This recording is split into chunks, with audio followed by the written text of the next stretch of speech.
Sa isang liblib na baryo sa probinsya, ang payapang buhay ay biglang nagbago.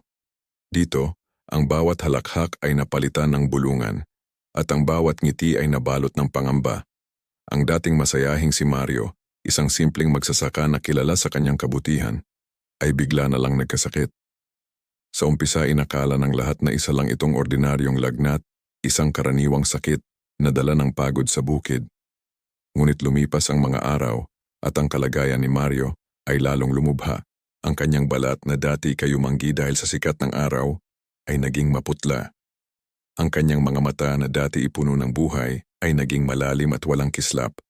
Gabi-gabi, tila isang apoy ang lumalamon sa kanyang katawan.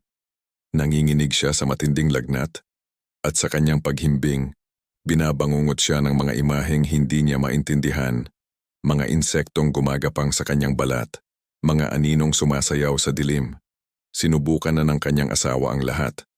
Pinainom siya ng iba't ibang halamang gamot, pinunasan ng basang bimpo ngunit walang nangyari.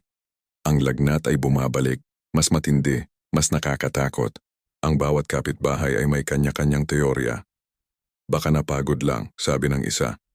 Baka nasobrahan sa trabaho sa bukid, sabi naman ng isa pa. Ngunit habang tumatagal, ang mga simpleng paliwanag na ito ay hindi na sapat. Paano maipaliliwanag ang biglaang paghina ng isang lalaking dati sing lakas ng kalabaw? Ang takot ay unti-unting gumapang sa buong baryo. Hindi na ito simpleng sakit. May ibang puwersang kumikilos, isang bagay na hindi kayang ipaliwanag ng siyensya. Dahil sa desperasyon ipinatawag nila si Mang Isko, ang pinakamatandang albularyo sa kanilang lugar. Pagdating pa lang ni Mang Isko sa tahanan ni Mario, ramdam na niya ang kakaibang bigat sa hangin.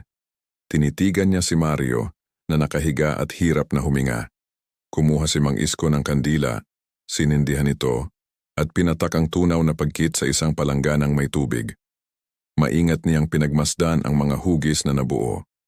Bumuntong hininga siya, at ang kanyang mga mata ay nagpakita ng malalim na pag-aalala. Tumingin siya sa pamilya ni Mario, at sa isang mahinang boses na puno ng kasiguraduhan, sinabi niya ang mga salitang nagpatindig sa balahibo ng lahat. Hindi ito karaniwang sakit, hindi ito gawa ng tao o ng kalikasan. Huminto siya sandali, tila nag-iingat sa kanyang susunod na sasabihin. May gumawa sa kanya. May nagpadala ng sumpa. Si Mario ay binarang.